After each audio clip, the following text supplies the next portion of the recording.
continuar, eu quero trazer uma palavra bem breve para nós orarmos bastante. Deus vai operar aqui. Se você entrou doente, você pode entrar doente, mas é proibido sair doente, tem que sair curado, né? Se você entrou aqui com problemas na família ou espiritual, está no lugar certo.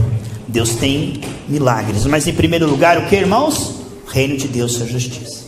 Ninguém aqui veio buscar a bênção, não é uma campanha de bênção. Aqui nós estamos buscando uma igreja com vestes limpas que vai para o arrebatamento, né? Igreja do Senhor, a palavra igreja significa separados do pecado, do mundanismo, da carnalidade, separados para o uso exclusivo do Senhor. Isso é igreja, né? A palavra eclesia.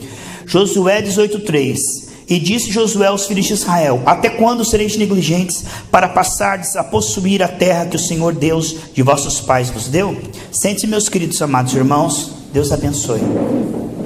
Deus está operando, estou orando, você está orando.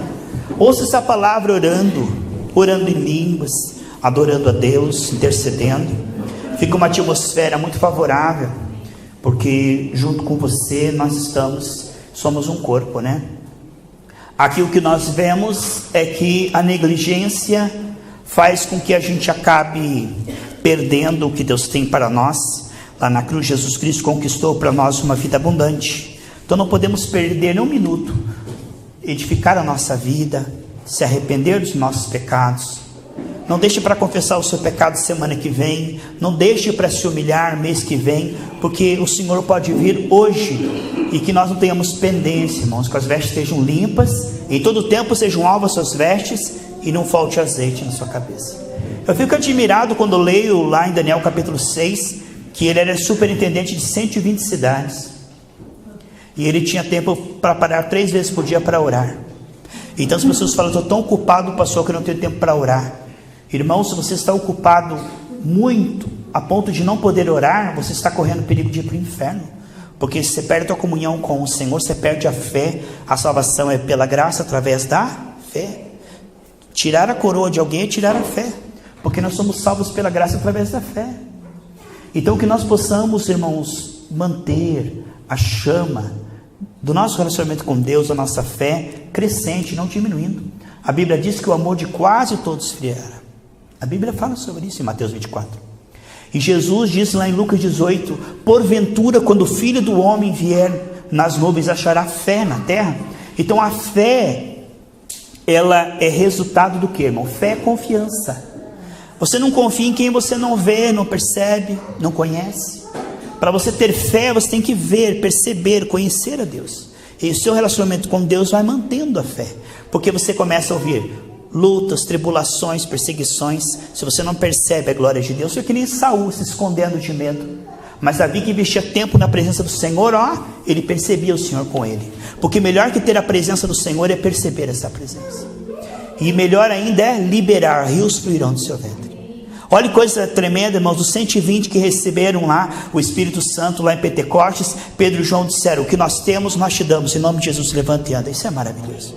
Receber a presença é uma coisa maravilhosa. João 12 diz que todos quanto o receberam, deles o poder de serem feitos filhos de Deus. Receber, depois perceber a presença, e depois liberar a presença com sinais, prodígios e maravilhas. E é isso que Deus quer para nós, é de glória em glória, de fé em fé. 2 Coríntios 3,18. Aqui o que nós vemos em Josué é que o povo estava muito acomodado e remisso, negligente para tomar posse daquela terra. Se você ver hoje a terra de Israel, aquele triângulo maravilhoso que liga, né? Ali o Oriente Médio, liga ali a África, tudo. No tempo de Salomão era muito maior terra, irmão, ali em cima a Jordânia, todo. Então ele foi tomado muito lugar. Hoje até querem tomar esse pedaço de terra, dizendo que pertence aos árabes. Mas o Senhor prometeu isso para a geração de Abraão, não aquele que foi gerado da carne, mas aquele que foi gerado segundo o milagre de Deus no ventre de Sara.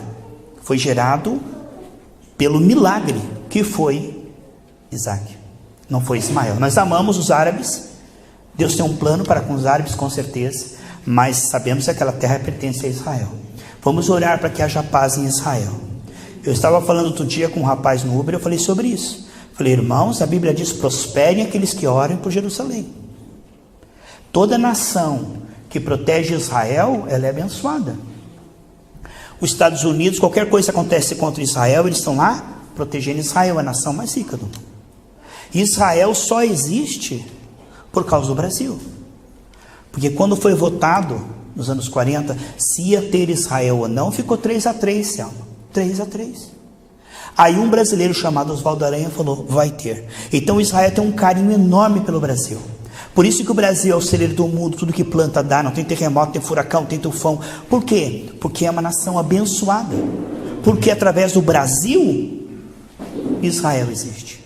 E se você pegar a letra B e cortar assim, ó, corte a letra B que fica um E, a palavra Brasil, as letras formam Israel.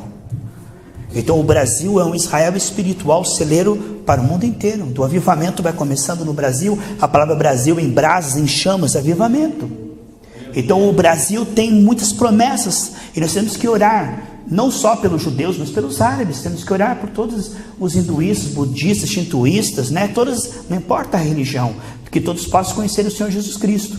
Aí aconteceu, irmãos, que um país que tem o melhor petróleo do planeta e o país mais rico da América do Sul, a Venezuela era o país mais rico da América do Sul. Um dia Hugo Chávez falou assim, eu amaldiçoo Israel desde as minhas entranhas. Ele disse isso.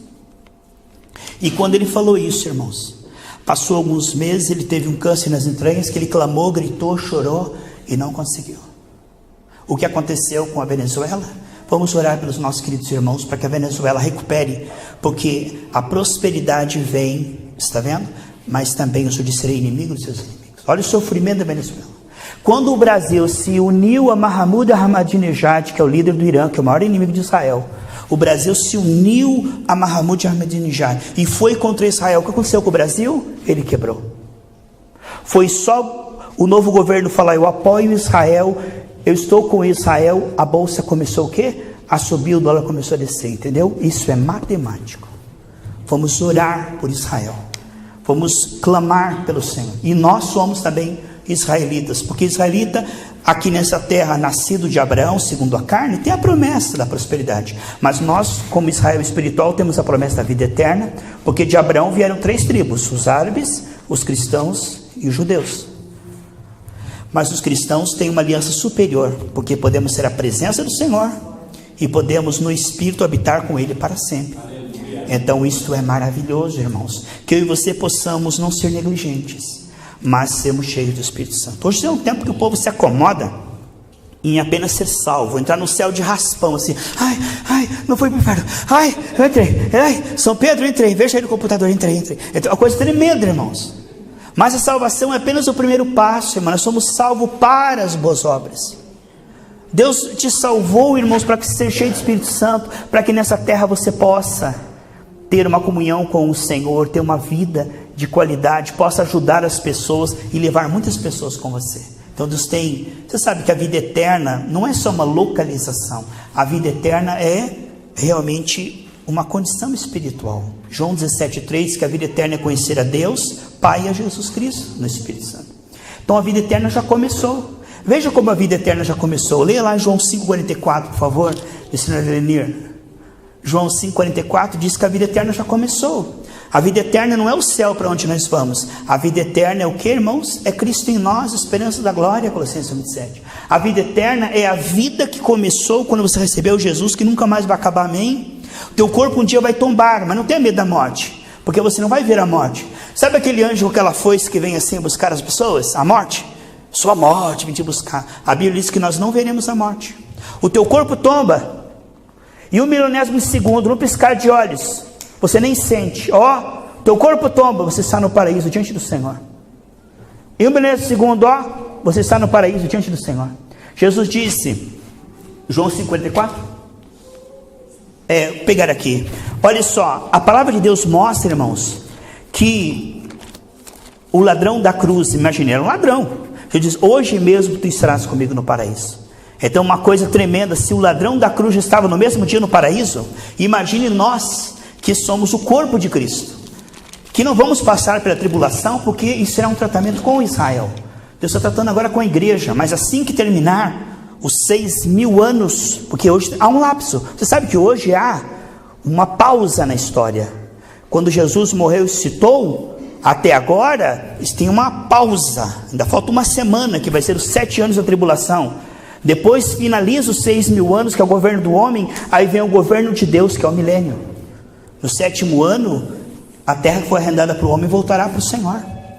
Então depois, quando tiver o arrebatamento, terá 7 anos aquele tribulação. Mas eu e você não vamos ficar na tribulação, nós vamos estar na boda dos cordeiros. Quem crê nisso, amados? Então, o que nós precisamos, sem dúvida, é que o Senhor nos ajude hoje, a termos essa percepção de que aquele que crê em Cristo, João 5,24, eu falei 44, 20 quadras para trás, João 5,24 diz que aquele que crê em Cristo não verá morte, já passou da morte para a vida. Olhem, já passou da morte para a vida, e não entrará em condenação. Irmão, você vai chegar lá no céu, se você teme o Senhor, não vai passar tudo que você fez de errado, tudo que você pecou. Jesus pagou pelos seus pecados, isso tudo está pagado. O anjo passa no livro da tua história, o sangue de Jesus, todos aqueles atos, pensamentos, sentimentos, tudo isso é apagado, nada que envergonhe lá no céu, irmãos. Lá só vai ser lembrado das coisas boas que você fez para galardão, só aquilo que é para galardão. Os pecados, o sangue de Jesus te purificou, você temeu o Senhor, você não vai ser envergonhado. Chega lá e ele fala assim, vai abrir os livros assim, agora eu vou contar para todo mundo o que você pensou. Não, pelo amor de Deus, não faça isso, meu Deus, aqui vai ser inferno. Só mostrar tudo que eu pensei, senti, falei, porque todos nós somos falhos, mas o sangue de Jesus nos purifica todo o pecado. E lá não está, no livro da vida, irmãos, não está as tuas falhas, fraquezas e pecados confessados, porque Jesus já pagou com o seu sangue. Então, na verdade, eu vos digo que quem ouve a minha palavra e crê naquele que enviou, tem a vida eterna, não entrará em condenação, já passou da morte para a vida. Não diz que terá a vida eterna, possivelmente terá, quem sabe terá, uma grande probabilidade vai ter ou não será. Não, diz tem a vida eterna. Veja o que diz em 1 João capítulo 5, do 11 ao 13, diz que você pode ter certeza aqui agora, não é um enigma no futuro. Ele fala assim, só quando eu morrer que eu vou saber, como é que eu vou saber se eu vou para o céu ou não vou? Só quando eu chegar lá. Chega lá, tem um computador, aí eles pesam uma balança, minhas obras boas e minhas obras más. Se as obras más pesarem mais que as boas, abre um alçapão, para o céu e para o inferno. Não é assim. As pessoas pensam assim, mas ninguém será salvo pelas obras. A salvação, ele é um presente. Quando você crê em Cristo, ele te dá de presente a vida eterna. Não se conquista com obras nem por merecimento. E a Bíblia diz que quem tem Jesus Cristo tem a vida eterna. A vida eterna é uma certeza que você pode ter aqui e agora. Não é algo que você vai ter que chegar lá para saber. Olha o que diz 1 João 5,11. 1 João, lá no final da Bíblia, irmãos. 1 João 5, do 11 ao 13. Diz que quem tem Jesus tem a vida eterna. Quem não tem Jesus não tem a vida eterna. Existe alguém aqui que nunca fez essa oração assim, Porque eu sempre falo isso para as pessoas, irmãos. Jesus sempre esteve com você, não importa a tua religião. Jesus ama todos e não faz exceção de pessoas. Jesus sempre esteve com você desde que você nasceu, desde o ventre da tua mãe. Mas é uma coisa que ele quer fazer, irmão, ele quer morar no seu coração. Ali ele vai fazer uma faxina de dentro para fora, tirar toda a angústia, depressão, traumas, complexo, limpar aquilo que está mofado. Ele diz em Apocalipse 3:20, eu vou entrar e vai ter uma festa aqui dentro.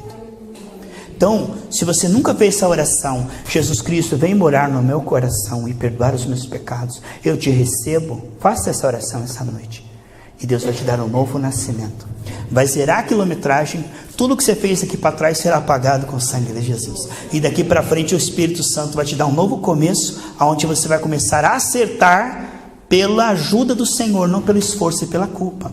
Aqui 1 João 5,11, e o testemunho é este, que Deus nos deu a vida eterna, e essa vida está em seu Filho. 12. Quem tem o Filho tem a vida, quem não tem o Filho de Deus não tem a vida. Essas coisas vos escrevo, os que creem no nome do Filho, para quê? Para que eu escrevo? Para que eu escrevo? Para que vocês saibam que vocês têm. Tem, não é terão, possivelmente terão, quem sabe terão. Vocês têm a vida eterna. Então, vamos fazer uma ilustração, amados. Olha, vamos fazer assim, esse é Jesus, e essa aqui é a vida eterna. A vida eterna está em Jesus. Se você tem Jesus, você tem a vida eterna que está dentro de Jesus, entende? Quem tem Jesus tem a vida eterna. Quem não tem Jesus não tem a vida eterna. Por isso, que Jesus possa ser precioso para você, a ponto de você se entregar cada dia mais. Porque é assim, irmãos, um dia nós levantamos a mão e dizemos assim, mesmo sem entendimento nenhum, a gente fala, está falando da boca para fora, mas Deus leva a sério. Você está assim, numa boa, alguém prega o evangelho para você, você fala assim, eu quero receber Jesus no meu coração. Aí a pessoa fala assim, então tá bom, então vamos fazer uma oração. Aí você pega e recebe Jesus no coração. Aí a partir dali Deus vai te ensinar a se entregar cada vez mais. Seus pensamentos, seus sentimentos, suas manias, seus hábitos, e Deus vai transformando, e Deus vai transformando, e Deus vai transformando. Porque se entregar ao Senhor é por níveis, irmãos. Um dia nós entregamos só de boca, mas chega com o tempo você vai se... E quanto mais você se entrega, mais Ele restaura, mais aumenta a paz, o amor e a alegria. Por isso nessa noite eu quero convidar você a nós nos humilharmos diante de Deus, irmão. Israel uma vez estava lutando uma batalha contra uma tribo rebelde. Israel foi para a batalha em nome do Senhor, representando o Senhor, e quando chegou lá na batalha, o que aconteceu, irmãos? Eles perderam a guerra. Aí eles foram lá e disseram, Senhor, nós vamos lutar de novo, Senhor, nos ajude. E foram de novo para a batalha. Sabe o que aconteceu, irmão?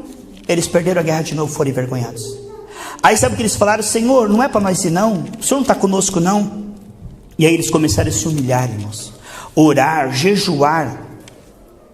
Isso está no livro de Juízes, capítulo 20. Pela terceira vez, eles fizeram diferente. Eles colocaram o rosto no pó, se humilharam, se arrependeram, confessaram os seus pecados e foram para a batalha. O que aconteceu, irmãos?